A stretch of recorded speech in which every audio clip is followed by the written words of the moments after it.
Okay, so currently there's a problem with Nether Stars, although most of the community does not see it.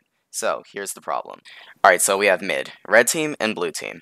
Both teams build a mid and clash at each other. Let's assume red wins here. By the time blue can get back, red already has 4 Nether Stars. Now red can buy Prot 1. This gives them a huge advantage. Now let's assume they save. Because defense is naturally easier, red has an advantage already when holding mid. If they kill blue one more time, they can buy many advantages. This might not seem like a big problem, but it is. Some of you are still asking, why? Well, it makes the value of the first mid fight pretty dang high. Essentially, if you win the first mid fight, you have too good of a chance of winning. But it doesn't end there. The reason why it's so quick to getting Nether Stars is because of stacking. So what is stacking? So let's start out with the origin.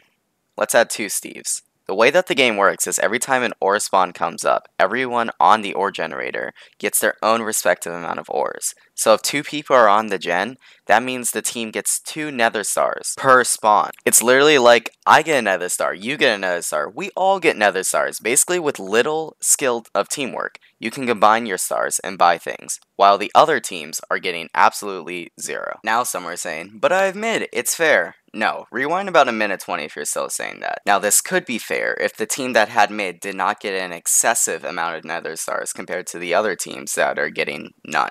Now let's think. One team is getting 2 to 3 stars while the other team is getting 0, and increasing prices won't do anything. Because it doesn't change the fact that teams are already holding mid, already have an advantage because they're playing defensive, and then they are also getting 2 to 3 Nether Stars to spawn while the other team is getting 0, which overall leads to an extreme earlier advantage on other teams, allowing them to roll the rest with sharpness and protection. Also, some will say, but then you should be able to push mid. If there's 2 people stacking, you should be able to push the other 2 to 4 at mid.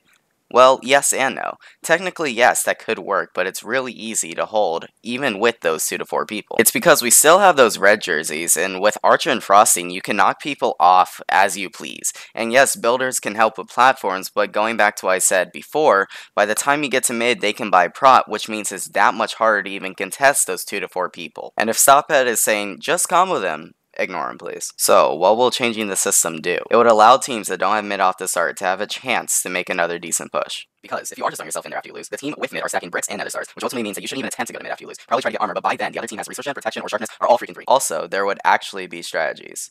At the moment, you can get everything within 5 minutes. With a new system, teams and duos will have to decide what they want for the game, ultimately making the game better by bringing more diversity. For example, you might buy haste and sharpness if you're trying to make a rush, but then you might buy resource gen and protection if you're trying to play defensive. Although the game is currently playable, the game can and will be better with the new system. Now pledge this. I am OP.